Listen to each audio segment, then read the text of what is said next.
Donc c'est parti, maintenant on va aller plus loin dans les opérateurs de comparaison et on va voir le et logique, le ou logique, le non logique et on va voir également les inégalités strictes et non strictes.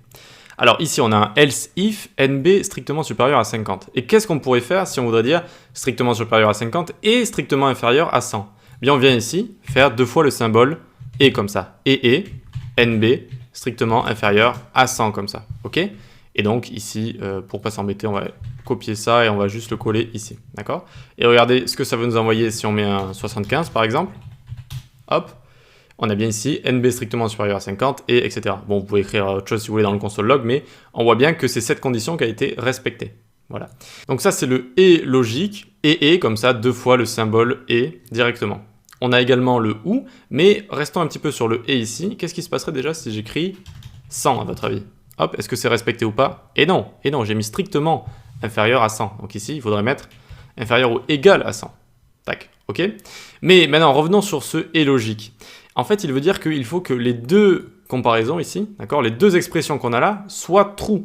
Il faut que les deux renvoient true. Donc ici, à la fois nb supérieur à 50, 100, c'est le cas, donc ça renvoie true. nb inférieur ou égal à 100, oui, ça renvoie true également, donc les deux sont true, donc ça fonctionne et ma condition est respectée ici. Si un des deux ne fonctionne pas, inférieur à 50, regardez, 100 ici n'est pas inférieur à 50, et du coup la condition n'a pas été respectée, le console log n'est pas envoyé ici. Ok? Donc le et, il faut vraiment que les deux expressions soient true. Et qu'est-ce qu'il existe pour qu'une des deux expressions soit true? Le ou. Et donc on écrit deux pipes ici, les pipelines, on fait @gr la touche 6 au-dessus du y ou du t, et on a bien le ou ici, et donc c'est seulement une des deux expressions qui doit être juste. Donc là, on a l'expression de droite qui est juste, et c'est bon, du coup, ça fonctionne, on a bien le console log ici.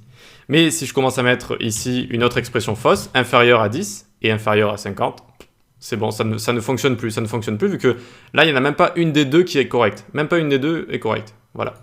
Donc ça, c'est le ou et le et, c'est pas mal utilisé, c'est assez sympa. Ensuite, on va avoir le non logique. Donc on va venir ici, et on va loguer quelque chose. On va loguer notre nb ici. Donc là, on va avoir 100 dans la console, c'est logique. Mais, le saviez-vous? Eh bien, tout ce qui est valeur, c'est-à-dire lorsqu'on va rajouter une chaîne de caractères, lorsqu'on va rajouter un nombre, etc., ça renvoie à la fois sa valeur ici, mais elle est considérée aussi comme true ou false. Elles sont toutes ces valeurs considérées comme true ou false. Si on a un chiffre ou un nombre ici, eh bien, par exemple, il va être considéré comme true, regardez, boolean.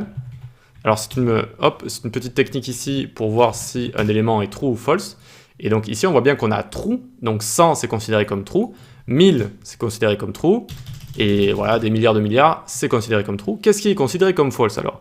Eh bien, 0 c'est false, regardez, hop, ça renvoie false, avec notre petite méthode boolean ici, qui nous permet de voir si c'est true ou false. Chaîne de caractères vide, c'est false, mais chaîne de caractères pleine, c'est true, ok? Donc, vous inquiétez pas, c'est pas très compliqué, c'est vraiment juste 0, chaîne de caractères vide, undefined, indéfini, évidemment, ça renvoie false. Et comment on fait pour avoir d'ailleurs quelque chose d'indéfini? Vous allez me dire, eh bien par exemple, on fait une variable ici, na, et on ne lui met pas de valeur. Donc elle est créée, oui, mais elle n'est pas définie. Elle est indéfinie, elle est undefined ici. Vous voyez que ça retourne undefined. Et si je fais boolean de na, hop, ça me renvoie false directement. Ok pour ça? Ensuite, on a quoi également qui renvoie false? On a null. Null ici, à la différence d'undefined, même si ça se on pourrait croire que ça se ressemble beaucoup, ça se ressemble un peu, c'est-à-dire que undefined, c'est une variable qui n'a pas de valeur définie, et null, c'est aucune valeur, ce n'est rien du tout, c'est le néant, c'est null, et c'est carrément aucune valeur. Alors que undefined, c'est juste une valeur qui n'a pas été donnée en fait, qui n'a pas été donnée à une variable par exemple. Ok? Donc ça c'est null et ça renvoie aussi false. Vous allez me dire, bon très bien tout ça, d'accord, mais qu'est-ce que ça a à voir là-dedans, le non logique? Eh bien le non logique c'est ça, regardez, c'est le point d'exclamation suivi d'une variable par exemple, ou d'une expression. Et donc ici, ça renvoie true, vous voyez? Alors que de base, null renvoie false. Et là, ça renvoie true. Ça va renvoyer l'inverse en booléen de ce que renvoie une valeur. C'est-à-dire que null, c'est false en booléen, et donc ici, eh bien, ça va renvoyer true. Si je mets false ici, regardez, ça renvoie true.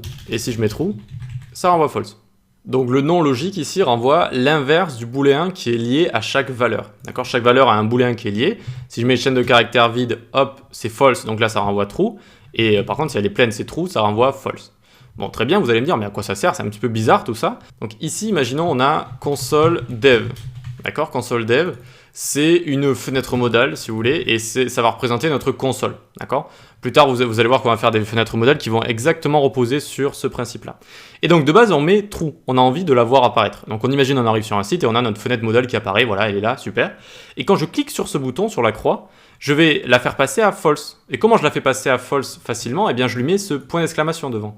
Et donc, je clique. Hop, et j'imagine que maintenant ça c'est égal à false. Et je reclique sur le bouton, imaginons qu'il est en bas à droite, qu'il n'est pas complètement disparu, et hop, ça le repasse à true. Et hop, ça le repasse à false, true, false tout le temps. C'est un toggle, c'est une alternance comme ça, qui permet d'ouvrir et de fermer quelque chose. Et ça, en développement web, ça arrive très très souvent, et même dans l'informatique, dans la programmation de manière générale, on fait très souvent des toggles. Et donc ça nous permet de renvoyer l'inverse de ce qu'il y a ici. C'est-à-dire que hop, on le fait démarrer à true parce qu'on a envie de le faire apparaître, et quand on clique ici, on a envie de le faire disparaître, puis le refaire apparaître, puis le refaire disparaître.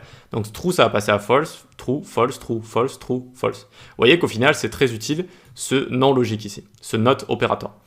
Ok, on a ça. Allez, pour terminer, on a vu les égalités. 10 est égal 10, comme ça renvoie à true. Et on va voir maintenant les inégalités. Regardez, hop, alors... on a l'inégalité comme ça. Donc ici, est-ce que 10 est différent de 10? Non, 10 n'est pas différent de 10, donc on a bien un false ici. Attention cependant, c'est une inégalité simple, donc si ici, ça ne va pas checker les types en fait, ça ne va pas checker les types. Alors que là, oui, le nombre 10 est différent de la chaîne de caractères 10. Mais vous voyez qu'il me met quand même false ici. Alors que si on avait mis point d'exclamation est égal, il me mettait bien true. Est-ce que le nombre 10 est différent de la chaîne de caractères 10? Oui, c'est true. Alors que est-ce que le nombre 10 est différent de 10? Non, c'est le même nombre. Voilà. Donc ça, c'est l'inégalité, comme on a vu l'égalité ici avec strict et l'égalité non stricte. Donc je vous conseille aussi également d'ici de tout le temps utiliser comme ça, point d'exclamation 2 est égal, pour avoir l'inégalité stricte. Allez, on passe à la suite.